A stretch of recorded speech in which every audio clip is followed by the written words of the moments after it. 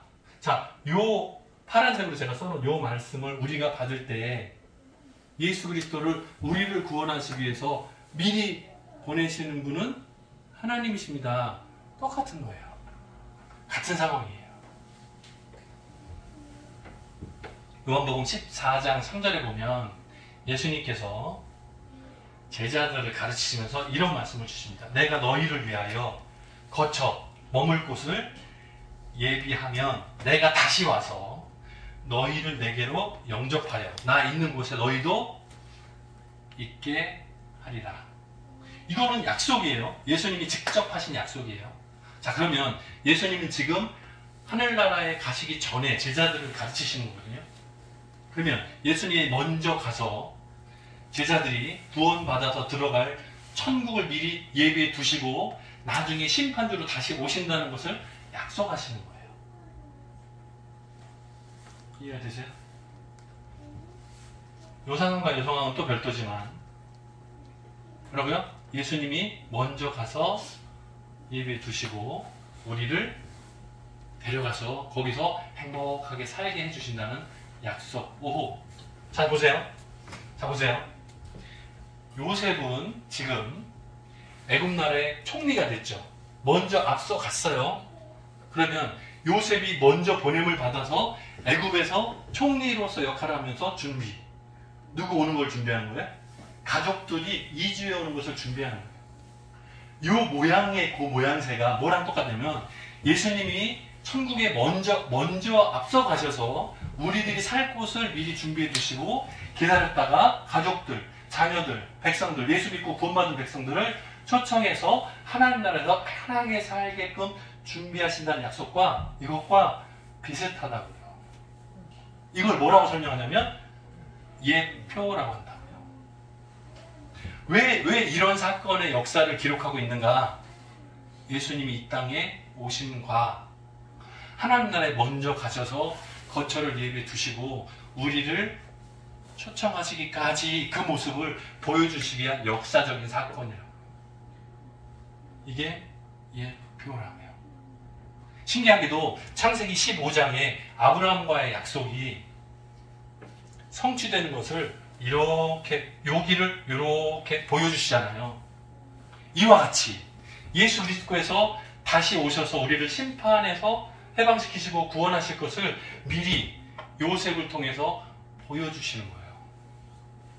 오늘 특별히 성탄절 예수님이 오심을 기억하는 날, 기념하는 날. 와, 예수님 오셨다, 선물 주고받고 우리끼리만 와, 끝 아니라 말씀을 기억하고 말씀을 전하는 거예요. 그 다음 세대. 왜? 아브라함과 했던 약속 중에 그대로 성취되잖아요. 그리고 이 요셉의 역사 이야기가 예수님이 하신 말씀하고 똑같이 맞아 떨어지잖아요. 그러니까 앞으로 예수님이 다시 오셔서 이 세상을 심판하시고 우리를 구원하실 그 계획과 이 이야기가 딱 맞는 거예요. 그래서 역사 속에서 반복돼서 요거에서 요거에서 우리가 포함되는 거예요. 제대로. 역사가 증명해내는 거예요. 하나님께서 보여주신 역사 가운데 똑같은 사건들이 탁탁탁 맞아 떨어지는 거예요. 이것을 믿음의 눈으로 보고 따라가기만 하면 돼요. 아브라함은 믿을 수 있어요, 없어요? 상황이? 아브라함 입장에서는 전혀 믿지 못하는 상황. 왜? 나는 몸이 죽은 것 같고, 무슨 뜻인지 알죠? 다 어른이니까. 아브라함은 아이를 낳을 수 있는 능력이 없는 상황, 다 늙어가지고 힘이 없는 거예요. 사라는 경수가 끊어졌어요. 없어. 발걸이가 없다고요. 몸이 죽은 것 같다고요. 그 상황에서 이 말을 믿고 따라가는 거예요.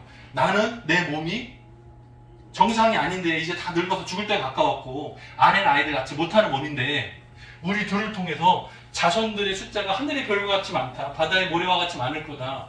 이 말을 하나님께서 주신 말씀이기 때문에 사람은 한계가 있고 능력이 부족하지만 하나님은 능력이 한이 없으십니다. 하나님 할 수 있는 전능하신 분입니다. 이걸 믿음의 눈으로 또 보니까 이 설명을 해주신 거예요.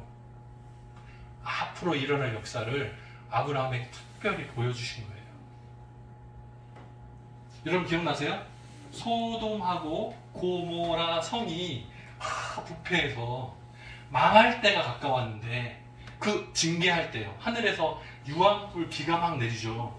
근데 그 전에 아브라함한테 그걸 알려주잖아요. 내 친구 아브라함에게 비밀을 할 필요가 없다. 얘기해도 괜찮다. 하나님께서 앞으로 되어질 길들을 설명하잖아요. 아브라함한테. 이거 마찬가지로. 하나님의 말씀을 묵상하고 하나님의 말씀의 그 의미를 내 삶에 가져다 놓으면 믿음의 눈으로 보면 따라갈 수 있다고요. 성탄절이는 이번 주 2022년에 마지막 한 주간이 남았어요. 우리가 순종하고 결단할 수 있는 마지막 한 주간이 남았어요.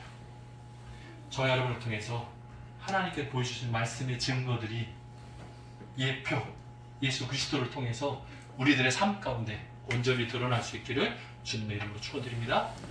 같이 기도하겠습니다. 사랑이 많으신 하나님 아버지 감사합니다.